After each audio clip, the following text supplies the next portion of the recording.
They say that an ending can either make or break a game. That may be true, but it's hard to tell when it comes to Devil's Hunt from Defunct Games. This is a new beat-em-up that sees an unsuspecting 20-something caught in the middle of a war between angels and demons. It has a solid setup, memorable characters, and a whole bunch of cool-looking demons to beat up. The only thing it doesn't have is a proper conclusion. Even though it's not sold this way, Devil's Hunt is very much the first part of a series. I wish I had known that going in, because when those credits rolled and I realized the game was over, I was stunned and felt cheated by the unresolved story. Look, it doesn't matter to me if the ending is good or bad, I just don't want to feel cheated when everything is said and done.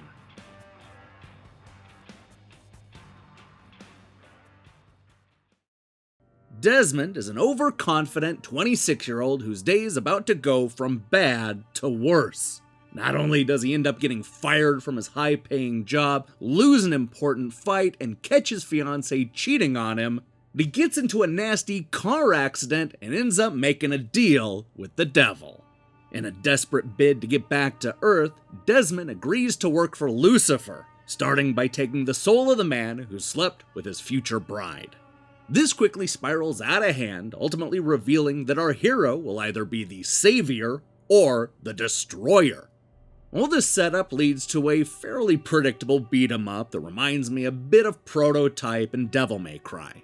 Desmond has the potential to choose the side of good or evil, but for now, he's stuck fighting both demons and angels as he attempts to free himself from his deal and save the people he loves.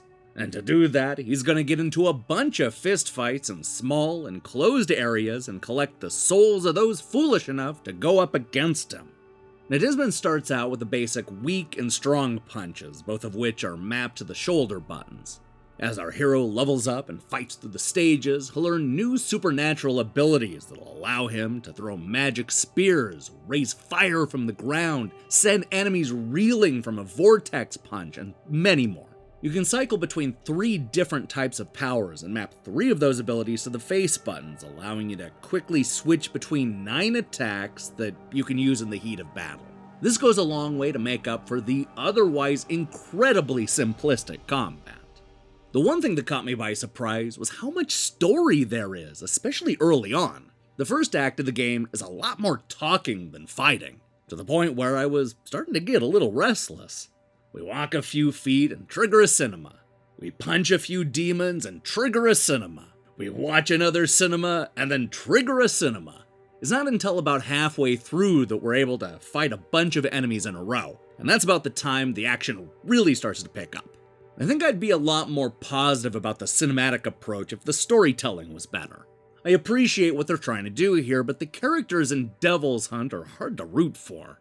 Desmond is impulsive in all the worst ways and is insufferable because of it. Look, maybe it's my personal bias, but I hate that kind of archetype. He's a meathead who immediately jumps to conclusions and always makes the dumbest possible decisions. I mean, the events that led him to meeting with the devil should have been life-changing and dramatic, but instead, the whole thing is laughably stupid. This is true of every major twist and turn in the story. The problem I kept running into is that I never understood Desmond's reasoning. He'll make decisions that seem almost counter to everything that we know about him, always at the convenience of the story. It's almost as if they wrote a lengthy, detailed story arc for Desmond and then decided to randomly throw away 75% of the pages. Devil's Hunt is based on the Polish novel series Equilibrium, which I have to imagine does a much better job of fleshing this character out and making us understand his thinking. As it is, I had a hard time connecting with Desmond. Of course, this isn't helped by the game's most glaring problem: it doesn't tell a full story. Without giving too much away, almost none of what Desmond sets out to do at the start of the game ends up getting done. From the character choices, to the big showdowns, to the satisfying conclusions, they've left everything for a sequel that may or may not happen. This game offers you a cliffhanger ending that is wholly unsatisfying. And it's actually worse than that, because what they position as the big climactic event at the end ultimately doesn't make any sense because of the shoddy writing. This is one of those games that falls into the trap of saving the best stuff for the sequel.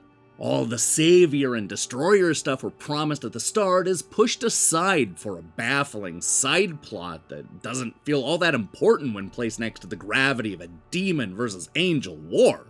It's one thing to set up a story that can run for multiple games, but you still need to make each installment feel satisfying on its own.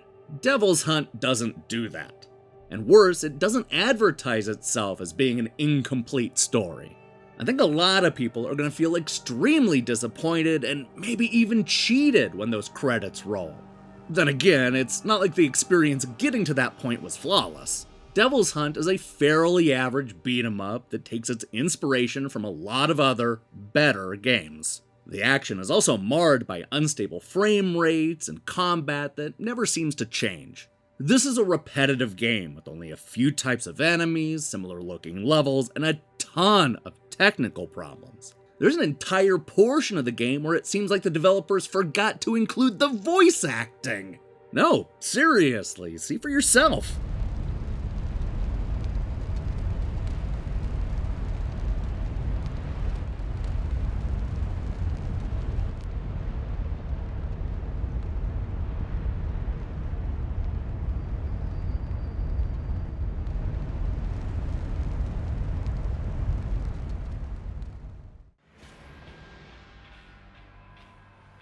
If you're looking for a fun action game with great combat and a satisfying story, then you may want to look elsewhere, because Devil's Hunt comes up short in almost every way.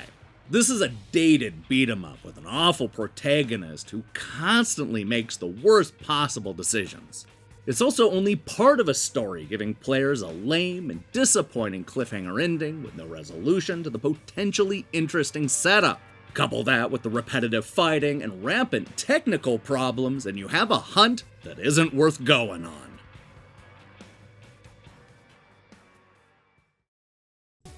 Hey, thanks for watching our review. If you liked what you saw here, then you should know that we post new reviews and features almost every day. Now here's the question I have for you. Who is your least favorite video game character? I hate Desmond, but there's no way he's the worst. Let me see your picks in the comments below.